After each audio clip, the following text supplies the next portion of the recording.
अस्सलाम वालेकुम दोस्तों। आज पाकिस्तान और ऑस्ट्रेलिया के दरमियान पहला टी20 मैच खेला जाएगा और आज पाकिस्तान डायरेक्शन बताएगा कि वर्ल्ड कप में हमारा प्लेइंग 11 क्या हो सकता है। अच्छा, आप खुद भी बैठ के अगर प्लेइंग 11 बनाने की कोशिश करें तो एक बड़ा प्रॉब्लम आ रहा है। एक्चुअली में दो प्रॉब्लम आ रही है। एक ये कि हमने खाजा नाफे को शामिल किया, क्या हमने इसलिए किया कि एक सेकंड विकेट कीपर है तो टीम में खेलेंगे, खुदा ना खास्ता अगर उस्मान खान इंजर्ड होते हैं, या फिर इसलिए किया कि मिडल ऑर्डर के अंदर हमें कोई ऐसा बल्लेबाज चाहिए जो तेज बैटिंग कर सकता हो। अगर आप देखें स्पिनर्स के एतबार से तो मुझे लगता है कि उस्मान खान ठीक है, बट अगर आपको लगता हो कि नहीं, जहाँ पे पार्टी विकेट मिल जाए तो नीचे दरमियान में आकर आपको मिडल ऑर्डर में कोई तगड़ा कीपर बैट्समैन जो स्लॉग अच्छी कर सकता हो, तो फिर शायद ख्वाजा नाफे मतलब जो टीम के अंदर मौजूद है उनको थोड़ी प्रेफरेंस मिल रही हो। मगर एक सबसे बड़ी जो खिचड़ी पकी है ना, वो फखर जमान और बाबर आजम के दरमियान टाई टाइप है। मुझे लगता है कि दोनों के बीच में टाई होगी, या बाबर आजम होंगे या फखर जमान होंगे। ऑफ कोर्स बाबर आजम होंगे शायद पहले टी20 के मैच के लिए, बट ये एक बड़ी कंफ्यूजन है। हो सकता है किसी और को ड्रॉप करके डाल दे, मगर आसान नहीं। मैं आपको प्लेइंग 11 बताता हूँ मेरे ख्याल में क्या बन सकती है, या फिर ओपनर में से किसी बड़े को हटाना पड़ेगा, जो कि मुश्किल लगता है। ये बड़ा एक डिफिकल्ट टास्क है। आपको याद होगा श्रीलंका में जब पाकिस्तान ने टी20 सीरीज खेली थी, दो ही मैच हुए थे, एक तो धुल गया था बारिश से।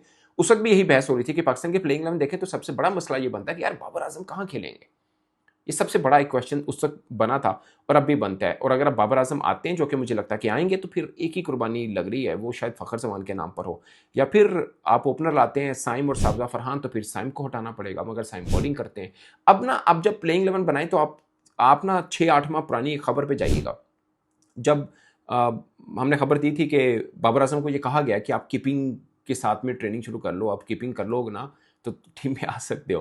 तो अब आपके समझ में आएगा कि ये बात उस वक्त क्यों जनरेट हुई थी। बाद में कोच बैकआउट कर गए थे कि उन्होंने ऐसी बात की नहीं है, बट जहाँ तक मुझे पता है बात की थी उन्होंने, इसलिए कि बाबर आजम टीम में अगर बनते हैं ना तो मल्टी रोल पे बनते हैं। जस्ट एज ए बैटर थोड़ा मुश्किल रहता है। वैसे भी आप पाकिस्तान की प्लेइंग 11 बना के देखिए, आपको पूरा बैटर एक दो ही मिलेंगे, बाकी सबका कोई ना कोई दूसरा रोल भी होगा।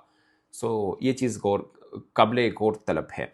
अब अगर ओपनर देखें तो साइम और साबजा फरहान है, ये पाकिस्तान के ओपनर बनते हैं। वन डाउन बाबर आजम है। देखिए श्रीलंका में आगा खेले थे, मगर आगा से कल सवाल हुआ था, उन्होंने बोला कि सबको पता है मैं वन डाउन के ऊपर कितने रन है, मगर टीम की रिक्वायरमेंट देखनी है। तो टीम की रिक्वायरमेंट यही है कि बाबर आजम अगर प्लेइंग 11 में है तो फिर या तो टॉप 3 में से किसी और नंबर पर वो बनते ही नहीं है। बाबर आजम वन डाउन पे आएंगे, या तो ओपनर हो या वन डाउन हो। है, ये एक चीज़ बनती है। फिर टू डाउन के ऊपर सलमान अली आगा, बिकॉज वो कप्तान है, उनके बगैर गुजारा नहीं होगा। वो आ जाएंगे। फिर आते हैं Usman Khan, keeper batsman. But आप इसमें स्लैश डाल के ख्वाजा नाफे भी डाल सकते हैं। वैसे मुझे लगता है कि बहुत अर्ली कर दिया ख्वाजा नाफे को, या बहुत देर कर दिया। एक्चुअली में देर कहना चाहिए, क्योंकि अगर आपको लगता है कि ख्वाजा नाफे को अपने वर्ल्ड कप में लेके जाने तो फिर आप पहले से खिला देते। आपने राइजिंग स्टार चैंपियनशिप खेली, आपने पाकिस्तान का पूरा डोमेस्टिक सर्कल हुआ, उसके अंदर खिला देते। पूरे का पूरा सीजन था, बहुत सी और चीज़ें थी, आप रेगुलर्स को खिला के रखते। इवन कि ऑस्ट्रेलिया में डार्वन में जहां भेजा था ख्वाजा नाफे को, वहां पे भी कंप्लीट मैच नहीं मिले थे और गाजी गोरी ने कीपिंग की थी। ये एक बड़ा, और एक बात, he is a very good opening batsman, but हम उनको मिडल ऑर्डर में कहीं पे रखेंगे क्योंकि ओपनर्स ऑलरेडी टीम के अंदर बहुत हैं। एक्चुअली में सलमान अली आगा के अलावा बाकी सब ओपनर हैं, बाकी सब मेक शिफ्ट हैं, उनको पोजिशन चेंज करके रखा हुआ है। बाकी ओपनर मतलब सिर्फ mid order batsman Salman Ali आगे। ये है। तो फिर उस्मान खान होंगे स्लैश ख्वाजा नाफिज, जिसको आप मर्जी डालें। अब आगे ऑलराउंडर की झड़ी शुरू हो चुकी है। शदाब खान होंगे क्योंकि वो मैन ऑफ द मैच भी हुए श्रीलंका के अंदर मैच के जो मैच खेला, हमने सीरीज खेली उसमें। मोहम्मद नवाज 2025 सबसे डेकोरेटेड उन्होंने खेला, अगर आप माइक हैसन की बात को माने तो। वैसे भी उन्होंने बहुत अच्छा परफॉर्म किया, मैन ऑफ द सीरीज हुए हैं दो जगहों के ऊपर, मैन ऑफ द मैचेस हुए हैं। डेकोरेटेड रिकॉर्ड है 2025 में, इसमें कोई दो राय नहीं है। फहीम अशरफ, अब ये तीन ऑलराउंडर हैं, शदाब, नवाज, फहीम। मुझे लगता है कि शायद एक को खिलाना चाहिए शदाब नवाज में से, बाकी रेगुलर स्पिनर होना चाहिए। बट पाकिस्तान का चल रहा है ना कि 8वें नंबर पे भी बैट्समैन होना चाहिए, तो उस चक्कर में फहीम अशरफ के साथ हम जाएंगे, जो मुझे लग रहा है, क्योंकि 3 फास्ट बॉलर भी हो गया और स्पिनर्स तो खैर हमारे पास बहुत ही हो जाते हैं फिर, मगर रेगुलर स्पिनर एक ही बनता है फहीम के बाद, जो कि है अबरार। ऑफकोर्स बैटिंग ऑर्डर में शहीन पहले आ जाएंगे, बट अबरार आप समझिए कि एक ही स्पिनर टीम में जो रेगुलर खेल रहा होगा वो अबरार होगा। फिर शहीन और नसीम शाह, ये आपका होगा, या सलमान मिर्ज़ा, किसी दोनों में से किसी एक की जगह पर ले आए। शहीन लेफ्ट हैंडर है, सलमान मिर्ज़ा लेफ्ट हैंडर है, मोस्ट प्रोबेबली दो लेफ्ट हैंडर तो नहीं होंगे, एक ही होगा, एक राइट हैंड आपके पास नसीम है। या ये हो सकता है कि सलमान मिर्ज़ा और शहीन प्लस फहीम आपके पास राइट हैंड फास्ट बॉलर हैं। कोई भी कॉम्बिनेशन इसमें है, बट मुझे लगता है कि फर्स्ट ये बनता है कि इसके अंदर साइम, साबजा फरहान, बाबर, सलमान अली आगा, उस्मान खान, शादाब खान, नवाज, फहीम अशरफ, अबरार, शहीन और नसीम, मेरे ख्याल में ये बनता है।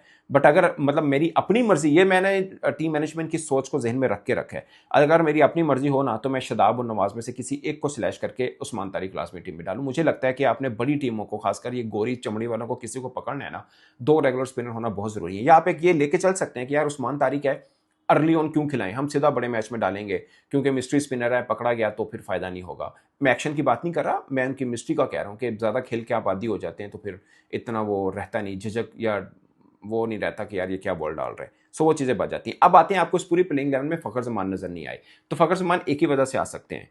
आप पूरी प्लेइंग इलेवन उठा के देख लें, एक ही वजह से, वो है साइम अयूब की जगह पे। अगर आपको लगता है कि नहीं साइम का रोल मतलब ओपनिंग तो वो रन कर नहीं रहे, बॉलिंग में भी ऐसा इतना डिफाइन नहीं है जब शादाब खान आ गया, मेरी राय ये है कि जब शादाब खान आप प्लेइंग इलेवन में डाल रहे हैं ना, इतने आपके पास ऑलराउंडर हैं, ऐसे में फिर साइम को बिठा सकते हैं, फिर आप फखर जमान को ला सकते हैं। सो ये एक चीज़ हो सकती है, बाकी कोई और वजह नहीं है कि जहाँ पे फखर जमान इन हो सके, या तो बाबर फखर में से कोई एक होगा या फिर साइम निकल के फखर आएंगे। सो इसके अलावा कोई और जगह नहीं बनती। और अगर फखर आते भी है ना, फिर फखर को मुझे लगता है कि नीचे खिलाना चाहिए, लोग समझते हैं कि ऊपर ऊपर लाना चाहिए। आपका मिडल ऑर्डर बिल्कुल नंगा है, मतलब कुछ नहीं है मिडल ऑर्डर के अंदर, माजरत के साथ, मतलब बट एक हकीकत है, सारा ऑलराउंडर से भरा हुआ आपका मिडल ऑर्डर है। कोई एक वो बल्लेबाज जो आपको मैच फिनिश करके दे, आपको लगे कि नहीं यार बहुत तगड़ा बैट्समैन है, दुनिया भर की हर T20 टीम में आपको तगड़ा बैट्समैन मिलेगा, स्वाय पाकिस्तान के सब हमने ऑलराउंडर्स रखे हैं। किसी दिन तुक्का लग गया तो ऐसी 200 चेस करेंगे, नहीं लग गया तो ऐसी 150 भी नहीं करने। मतलब आप सर्टेनिटी के साथ नहीं जा सकते, सर्टन नहीं हो सकते कि फाइनेंस ये करके दिखावांगे क्योंकि हमारा मिडल ऑर्डर में भी नीचे तगड़ा है, ऊपर भी तगड़ा है, ये वो। कोई मुझसे पूछे पाकिस्तान की सबसे बड़ी वीकनेस क्या है, तो मैं यही कहूंगा आपका मिडल ऑर्डर बुरी तरह से एक्सपोज है, बुरी तरह से। खुदा ना खासा ये है कि 15-20 करके T20 में 20 ओवर होते हैं, आप निकाल जाओ 8 तक बैटिंग है, कुछ ना कुछ कर ही लोगे, बट भरोसा नहीं रख सकते आप इस बैटिंग ऑर्डर के साथ, क्योंकि एक भी स्पेशलिस्ट नहीं है जो मैच फिनिश कर सकता हो।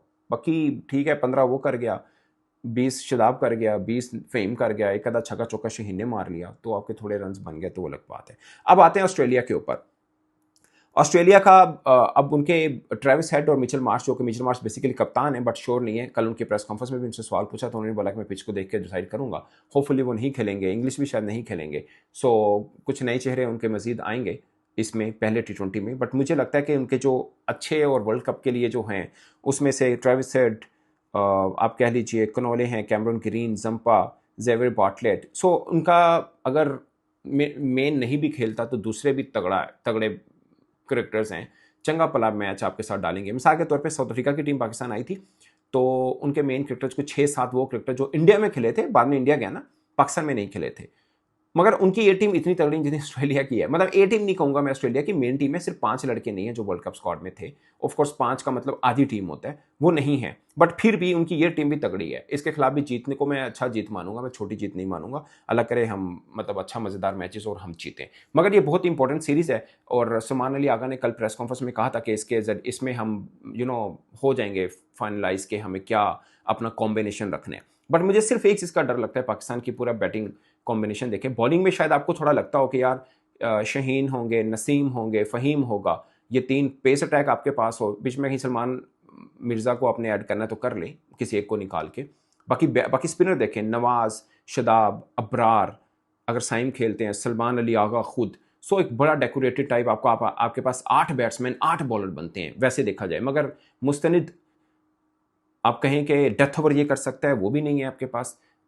और पक्का ये कि ये मिड ऑर्डर का, लोअर मिड ऑर्डर का तगड़ा बैटर है, मैच फिनिश कर सकता है। जैसे इंडिया की टीम में रिंकू सिंह ले लें, जैसे फिलिप्स आते हैं न्यूजीलैंड की टीम में, बाकी भी दुनिया भर की सब टीम के अंदर नीचे एक चंगा पला जिसे बोलते हैं ना, अच्छा तगड़ा बैट्समैन पड़ा होता है। अनफॉर्चुनेट है पाकिस्तान का मिड ऑर्डर और लोअर मिड ऑर्डर दोनों वीक है, मुझे ज़्यादातर पे ये लगता है। बाकी मैं ऑन द डे मैच में 15-20 रन करके आप निकल जाएँ पतली गली से तो वो अलग बात है। खैर दोस्तों, आज T20 और पाकिस्तान का असल इम्तिहान मैं इसलिए कह रहा हूँ कि तगड़ी टीम है, जितनी हमने एक साल में क्रिकेट खेली है उन सबसे ये डिफरेंट टीम है, जिसको हराना पाकिस्तान के लिए बड़ी एक नवीद होगी कि हम अपनी T20 की बेहतर तैयारियों में हुए हैं। अगरचे मेन लड़के नहीं है कुछ, बट फिर भी उनकी टीम तगड़ी है। इस पर आप अपनी राय दोस्तों कमेंट की सूरत में जरूर आएगा। मेरी तरफ से इतना ही, इजाजत दीजिए, अल्लाह हाफिज़।